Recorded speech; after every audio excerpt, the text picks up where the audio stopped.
Симеріп жеткен дуңгызларны хәтта махсус техникада авырлык белән күтәрә. Аларны башта укол кадап йоклаталар, аннары машинага тиеп китәләр. Хуҗалары шок хәлендә, малларның кайсын балалар укырга кергәнче сатырбыз да акча булыр дип, кайсын көзгә чалырга ниятляп торганнар. Һәм көтмәгәндә дуңгыз асраучылар капкасын инспекторлар шакый. Как не жалко. Дуңгызларның кинәт авырып китүен иң беренче Евгений Федоров күреп алган. Ул малларны Спас районының Приволжский бистәсендә асрый. Токымлы 2 чучка бер-бер артлы үлде ди. Ветеринарларга хәбәр итә, анализ алалар. Бу быел Татарстанда Африка чумасы теркәлгән беренче урын һәм беренче очрак. Я привез как племенное ядро. Токымлы дуңгызларны 3 ел элек үзебездә үрчетергә дип Буа районыннан алып кайткан идем. Рәсми документлары, сертификатлары бар.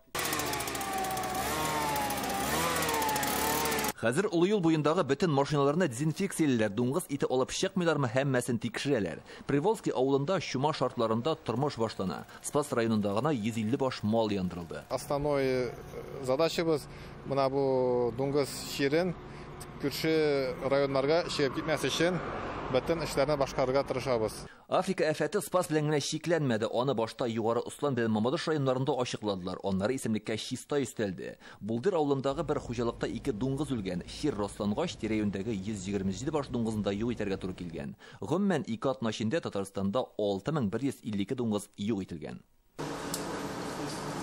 Африка чумасы булу-булмауны Казандагы менә бу лабораториядә ачыклыйлар. Көн сайын бу юнәлештә генә 10-дән артык анализ ясала. 2 атна эчендә эш бермә-бер артты диләр. Соответственно, с нашей стороны организовано практически круглосуточно. Без хәзер тәүлек буе эшлибез. Кирәкле материаллар җитәрлек. Анализ ПЦР-тест рәвешендә тиз арада башкарыла. Монда тикшерелгәннән соң анализ тагын бер кат раслау өчен Владимир шәһәренә җибәрелә. Нәтиҗәләр бөтен очракта тәңгәл килә. Имеется в достаточном количестве. Хәзерге вакытта төп игътибар авылларга һәм дуңгыз асраучы хуҗалыкларга гына түгел, урманнарга да юнәлгән. Менә бу Чистай районындагы урман, моннан 1 километр ераклыктагы авылда Африка чумасы ачыкланды. Шулай булгач, 5 чакрым радиустагы барлык дуңгызлар һәм кабаннар юк ителергә тиеш. Белгечләр аңлатуынча, Африка чумасын таратуда нәкъ менә кабан дуңгызлары хәлиткеч рольне үтидә инде. Белгечләр әйтүенчә, республикада 1200-дән артык кыргый кабан бар. Алар көнне 50 чакрым ара үтәлә. Бу бик тиз үрчи торган йырткыч. Африка чумасы таралу куркынычы белән бәйле хөкүмәт карар нигезендә Татарстанда аларны киметү бурычы куела. Биологик ресурслар буенча дәүләт комитеты хезмәткәрләре мониторинг ясый. С целью недопущения распространения африканской чумы свиней. Африка чумасын таратмау максатыннан даими күзәтеп торабыз. Хуҗалыкларда авыру табылган урыннарга игътибар аеруча зур. Бу тирәләрне йөреп чыктык, кабаннар күренми. На данный момент пока не обнаружено. Быел Африка чумасы белән бәйле хәлләр илдә дә катлаулы. Ел башыннан 30-дан артык төбәктә шул чир ачыкланган. Безгә иң якыннары Ульян, Самара, Саратов өлкәләре. Татарстанга ул нинди юл белән кергән? Фаразлар төрле. Суда туфракта вирус ярты елдан артык яшәп ята. Тагын бит әле без вакыт-вакыт нидә продукциядә, инфицированный продукция дип әйтәбез инде Африка чумасы белән. Продукцияда да табып торабыз.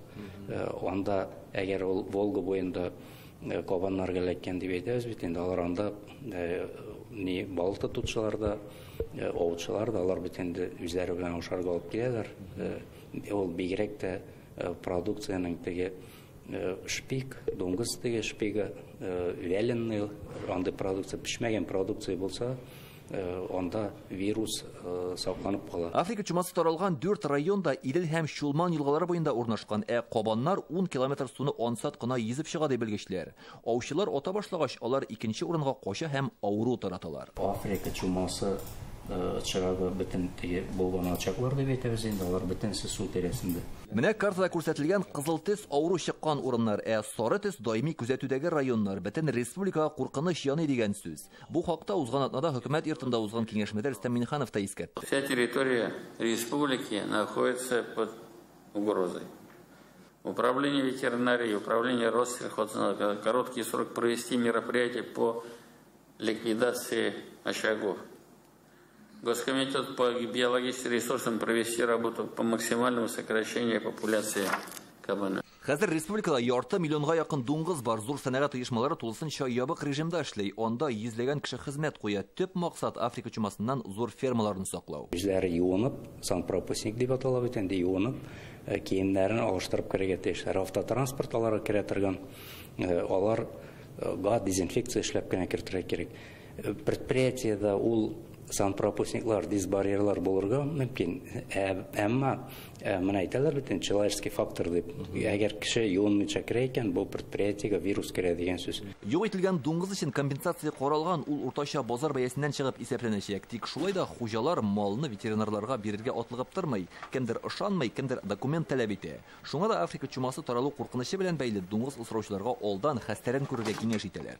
Кешеләрдән хәер сорыйбыз, кая вирус эләкмәгән, анда товарный дип әйтәбез бит, үсеп җиткән дуңгызларны суярга морозильниклар урнаштырып кую кирәк. Чөнки әгәр вирус эләксә, аннары законның таләпләре дуңгызны йоклатып алырга яндырырга туры киләчәк. Татарстанда 2016 елда Нурлат районында Африка чумасы чыккан иде. Анда 400 баш мал юк ителде. Тик ул чакта чирне тиз туктаттылар, чөнки авыру бары тик хуҗалыклардагы дуңгызларда гына була. Быел табигатьтә йөрүче вируслы кабыннар хәлне аеруча катлауландыра.